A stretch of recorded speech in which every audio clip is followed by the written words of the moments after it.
जनवादी लोक मंच के साथी है पुकार जी को हम आह्वान करेंगे, आमंत्रित करेंगे, अपनी बात रखेंगे। पुकार जी।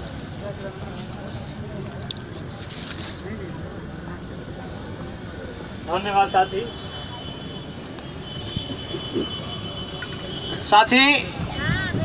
आज देश का जो हालात हैं वह शब्दों में बयान नहीं किए जा सकते।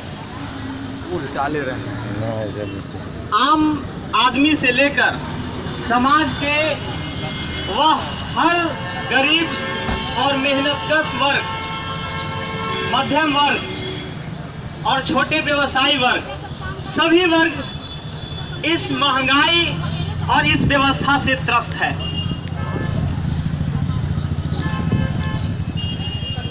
साथ ही महंगाई तो पहले भी थी और आज भी, लेकिन पहले और आज के दौर में काफी अंतर है। एक बहाना लिया गया कोरोना का, और कोरोना के नाम पर इतनी ना महंगाई लाद दिया गया जनता पर कि अब जीना मुहाल हो गया है। तो इस वाले आपका फूट आ रहा है, करें ऐसे करके करें मार्केट में अब ठीक रहेगा। कहीं नहीं, हमको नहीं आता है कार बोला ऐसी रखिए।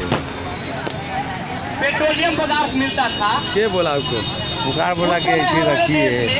65 रुपए पेट्रोल सुन दे रहा है तो सुनिए, इधर आइए, इधर आइए, इधर आइए ना, इधर आइए। अंतरराष्ट्रीय आपको दिए, आप वही से काम करते हैं। हम नहीं ना आता है, सीखिए ना हमें।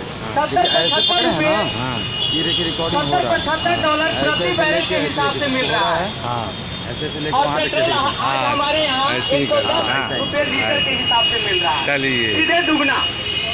कहने का मतलब खरीद कम मूल्य पर की जा रही है और बेची जा रही है अधिक मूल्य पर। फोटो खाली खींचता हो, इसका आखिर कारण क्या है? इसका कारण साफ है कि सरकार तरह तरह के टैक्स लाद करके और अपना तिजोरी भर रही है, और जनता तो एक पहले से ही बेरोजगारी, भूखमरी के कगार पर थी कोरोना के चलते। और इस कोरोना के माहौल में सभी ने अपने अपने नागरिकों की सुरक्षा किया है। लेकिन हमारा एक ऐसा देश है जो इस माहौल में भी, इस विषम परिस्थिति में भी जनता को ही चूसने का काम किया है। हाँ, और जनता से ही खिंचाई था वसूल करके अपने तिजोरी भर रहा है। सरकार के यहाँ तिजोरी नहीं, टीविया में देखते हैं, टीविया में देता है। जनता को चूसने के लिए और उनका जो बड़े बड़े पूंजीपति हैं, मल्टीनेशनल कंपनियां हैं, उन लोगों को खुला छूट दे दिया है कि इसको ज्यादा से ज्यादा शोषण किया जा सके और अपना तिजोरी भर सके और या विदेश भेज सके।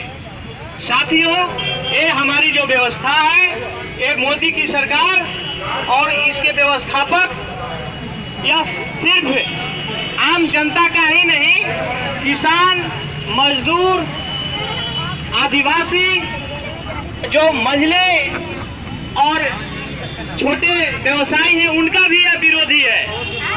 बड़े बड़े मल्टीनेशनल कंपनियों को, वॉलमार्ट और ऑनलाइन खरीदारी और ये जो मार्केटिंग चल रही है, इससे छोटे छोटे व्यवसायी बेरोजगार हो जाएंगे, मेरा धंधा चौपट हो जाएगा। किसान देख रहे हैं कि आज 7-8 महीने से देश के बॉर्डर पर, दिल्ली के बॉर्डर पर आंदोलन कर रहे हैं।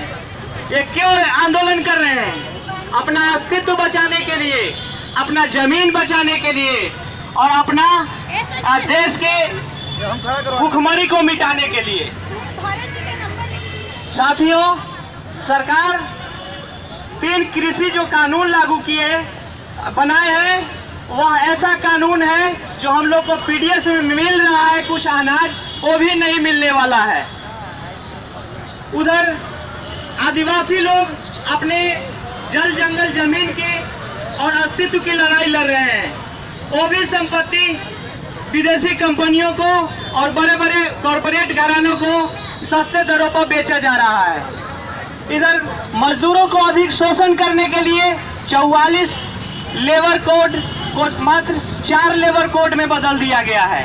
कहने का मतलब तो अब उसको ज़्यादा से ज़्यादा काम करवाओ और कम सुविधा दो और कम पेमेंट दो। पहले 8 घंटे की ड्यूटी थी, अब 12 घंटे की ड्यूटी पर एक ही मजदूरी मिलेगी। और इस तरह से हमारे देश में ऐसी हालत हो गई है कि लोगों को जीना मुश्किल हो जा रहा है। अगर आप पेट्रोल भरवाने जाइएगा तो अंदर ऐसा आक्रोश फैलता है कि इस व्यवस्था को करे तो क्या करे। किसान अपना जब अनाज या कोई भी कृषि उत्पाद बेचने जाता है तो सस्ते दरों पर बेचने के मजबूर हो जाता है, और वही जब खरीदने जाता है, जब किसान के पास से चला जाता है और जब वो खरीदने जाता है तो उसका दुगना तिगुना कीमत देकर के खरीदना पड़ता है। डीजल खरीदने में किसानों को पसीना आ रहा है, डीजल खरीद नहीं पा रहा है, जिसके कारण वो उसका कृषि चौपट हो रहा है। साथियों, ये जो व्यवस्था है यह सिर्फ पूंजीपतियों का दलाली करने के लिए, पूंजीपतियों को हित साधने के लिए और आम जनता को ज़्यादा से ज़्यादा शोषण किया जा सके, चूसा जा सके, यही उनकी मंशा है। और इस तरह से जितने भी वर्ग को यह सताया जा रहा है, जितने भी वर्ग को यह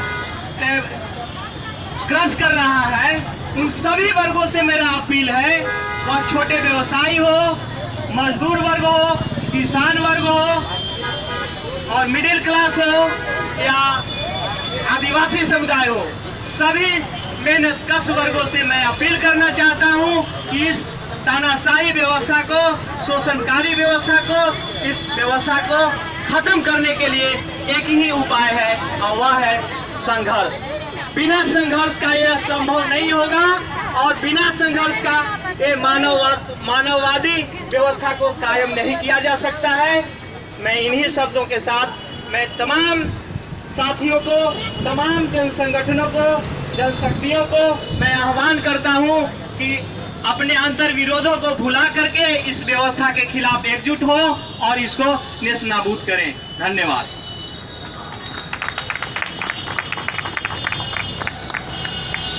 साथी लगातार हम सभी आह्वान कर रहे हैं, जानलेवा मांग